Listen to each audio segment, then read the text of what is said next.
નમસ્કાર મિત્રો, કેમ છો? મજામાં?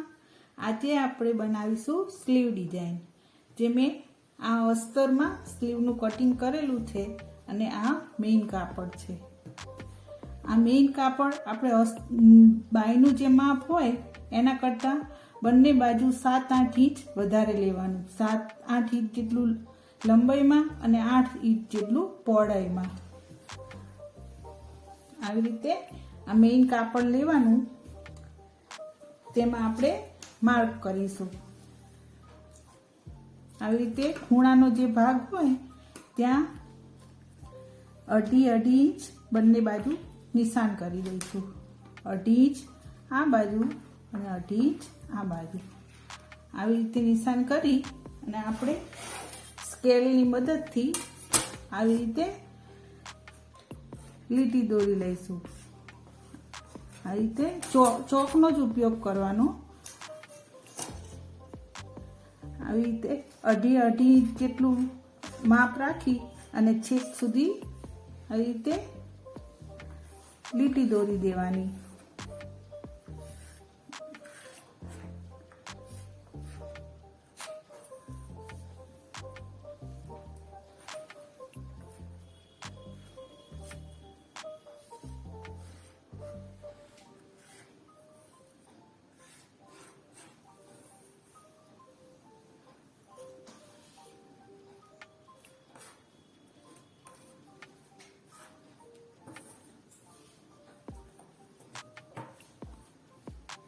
ત્રાસમાં થોડું કાપડ હોય એટલે માર્ક કરવામાં થોડી તકલીફ પડે, કાપડ ખેંચાઈ જાય એટલે, પણ ધીમે ધીમે નિશાન કરી દેવાના છેક સુધી.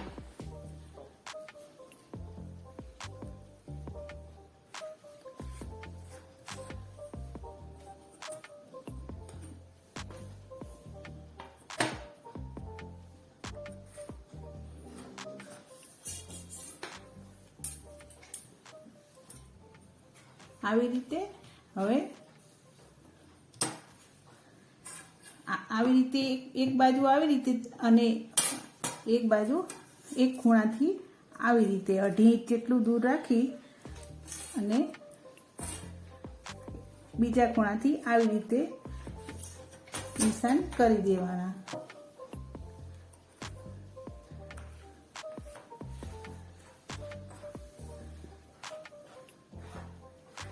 આવી રીતે સ્ક્વેર બને, વચ્ચે આવી રીતે સ્ક્વેરના નિશાન બને એવી રીતે બધા હું નિશાન કરી દઈશ. આવી રીતે મેં બધા સ્ક્વેર બનાવી લીધા છે. આવી રીતે ધીમે ધીમે બધા સ્ક્વેર બનાવી લેવાના. સ્ક્વેર બનાવવામાં ચોકનો જ ઉપયોગ કરવાનો, એટલે પછી આપણે આ જે નિશાન છે એને લૂછી કાઢવાના હોય છે, એટલા માટે.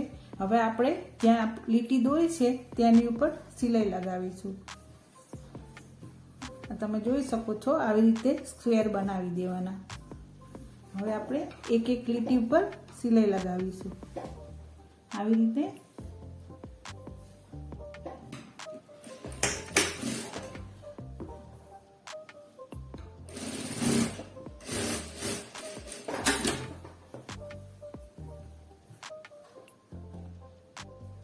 આવી રીતે એક પોઈન્ટ કરતાં પણ થોડી ઓછી, એક પોઈન્ટ કરતાં પણ ઓછી કાપડની જગ્યા રહે એવી રીતે સિલાઈ લગાવી દેવાની.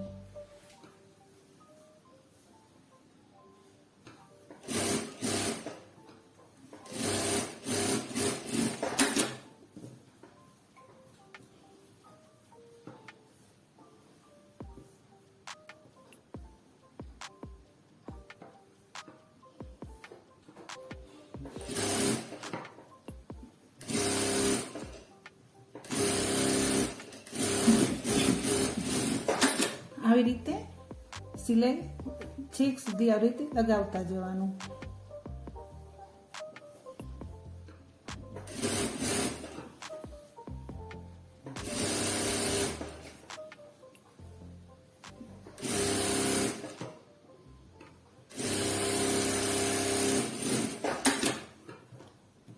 છેક સુધી એક જ સરખી જગ્યા રહે એવી રીતે જ સિલાઈ લગાવવાની.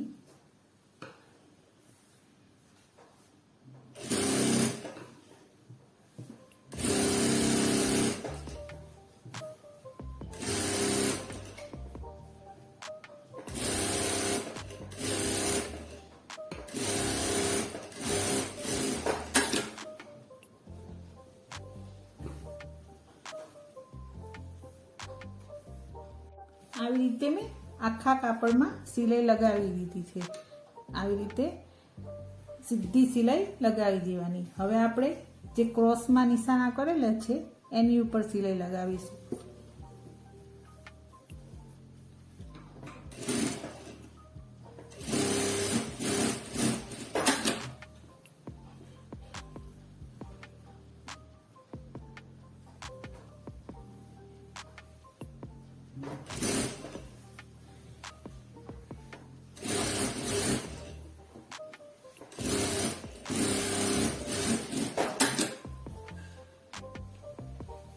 આવી રીતે સરખા સરખા બોક્સ બને એવી રીતે સિલાઈ લગાવતું જવાનું.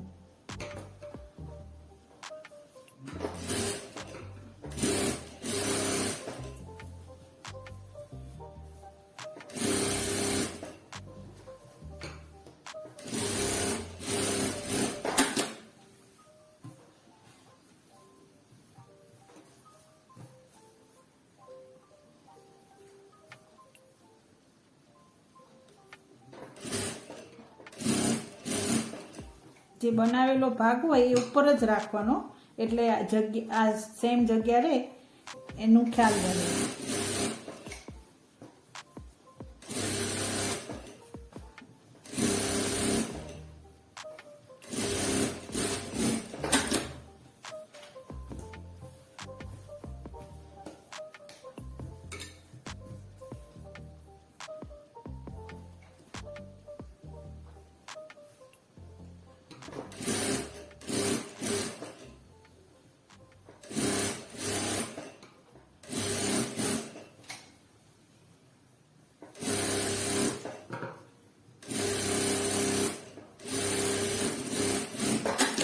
આવી રીતે હું આખા કાપડમાં આવી રીતે હું સિલાઈ લગાવી દઈશ.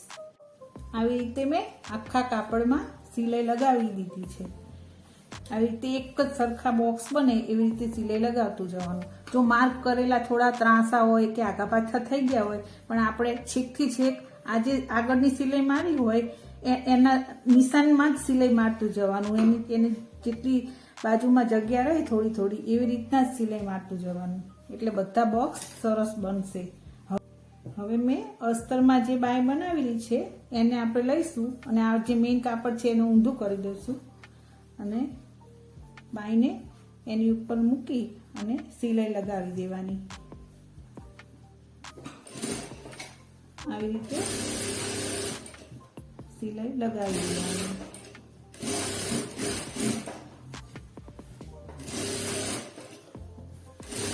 આવી રીતે જો કાપડ મેઇન થોડું વધારે લઈશું તો વાંધો નહીં આવે, પણ જો ઓછું લઈશું તો બાયમાં થોડું તૂટો આવે, એટલે થોડું વધારે જ લેવાનું.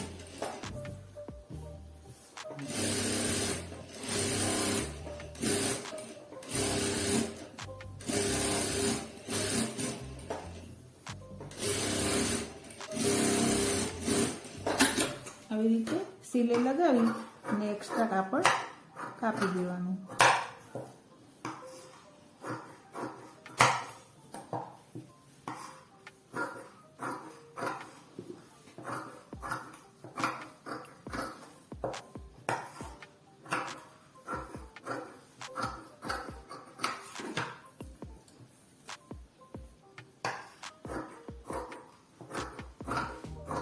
એકદમ અસ્તરના બરોબર કાપી દેવાનું. હવે મેં એક 2.5 ઇંચની પટ્ટી લીધી છે, તેને આવી રીતે ઊંધું જ રાખી અને તેની ઉપર લગાવી દેવાની.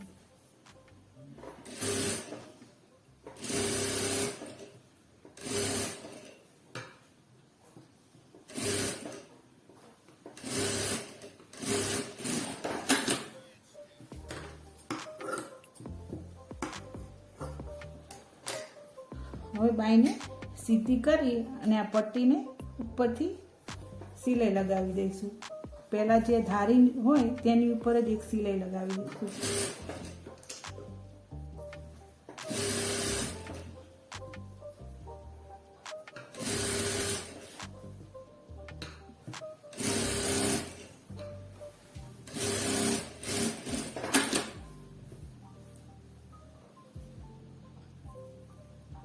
રીતે થોડી ફોલ્ડ કરી અને ઉપરથી વાળી દઈશું.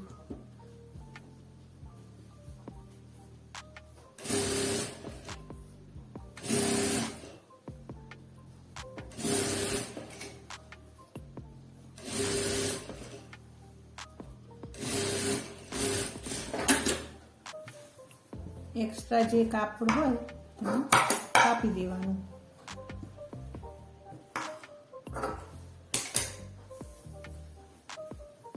આવી રીતે બાય બનીને તૈયાર થઈ જશે.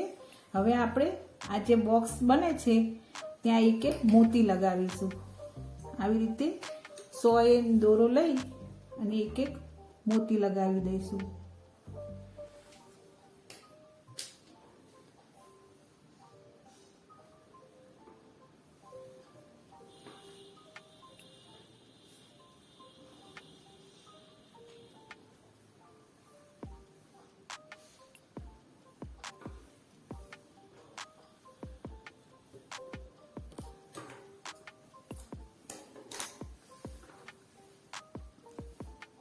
એક એક આવી રીતે મોતી લગાવતું જવાનું અને પાછળથી કાપી દેવાનો દોરો. પછી બીજા બોક્સમાં ફરીવાર શરૂ કરવાનું.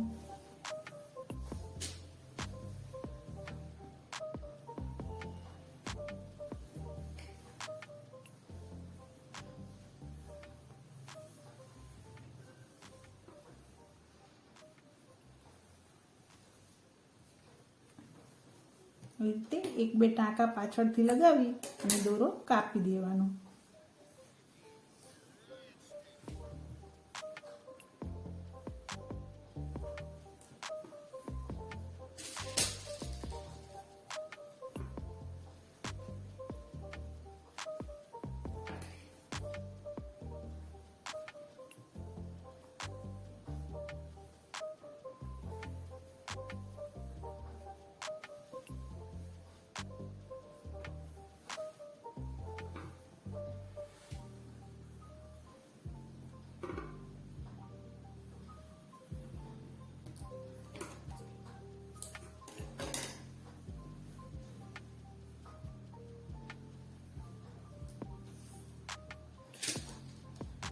આ મારી જે બાય છે એ કુર્તીની બાય છે અને બ્લાઉઝની બાય હોય એમાં પણ આવી ડિઝાઇન બનાવી શકાય. એમાં મેં મોટા મોતી લીધા છે. તો બ્લાઉઝની બાય હોય તો થોડા નાના મોતી લઈએ તો પણ ચાલે.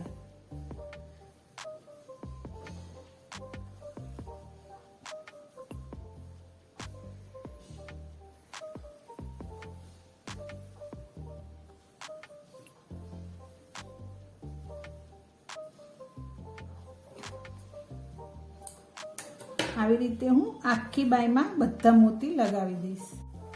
આવી રીતે મેં આખી બાયમાં મોતી લગાવી દીધા છે.